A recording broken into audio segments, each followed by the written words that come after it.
За тэгэхээр өнөөдрийнхөө хичээлээр эдийн засгийн ойлголтуудыг авч үзнэ. Эхний ойлголт бол дотоодын нийт бүтээгдэхүүн.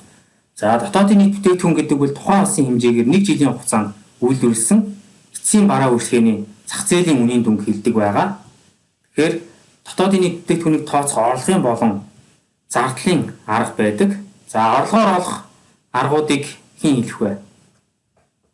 За агшаа би хэлчихье. За орлогоор орлох арга нь болохоор цалин, түрээс, тэгээд үндсэн хөрөгийн шууд бус татвар, аж ахуйн нэгжийн ашиг, өмчийн орлого гэх мэтийн одоо энэ бүхнийг одоо тус нэмэн олдог. За зүйтэй. За тэгвэл зардлаар олох аргыг хэн хэлэх вэ? Би хэлье. За. Зарлага нь болохоор GDP буюу өрхийн хэрэглээний зардал, аж ахуйн зардал, төрийн зардал, тэгээ гадаад хэрэглээний зардал гээд CIGX гэсэн томьёотой байдаг. За. CIGX гэдэг нь юу гэсэн үг вэ? Хэн хэлэх вэ?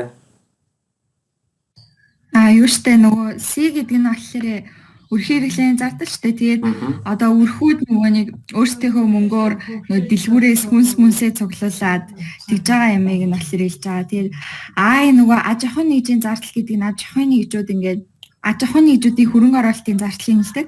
Харин төрийн зардал гэдэг нь болохоор одоо төрөөс сургуулиа арих, цэцэрлэг арих, зам тавих гэх мэтчлэн ингээд төрөөс гарч байгаа тийм зардлыг хэлдэг. X гэдэг нь болохоор нөгөө гадаад хэрэглэгчийн зардал нь болохоор гадаадын иргэдээс ингээд манай улсын бараа үйлчлэгийг худалдаа авахд одоо зарцуулагч байгаа тэр зардлыг хэлж байгаа. За зүйтэй.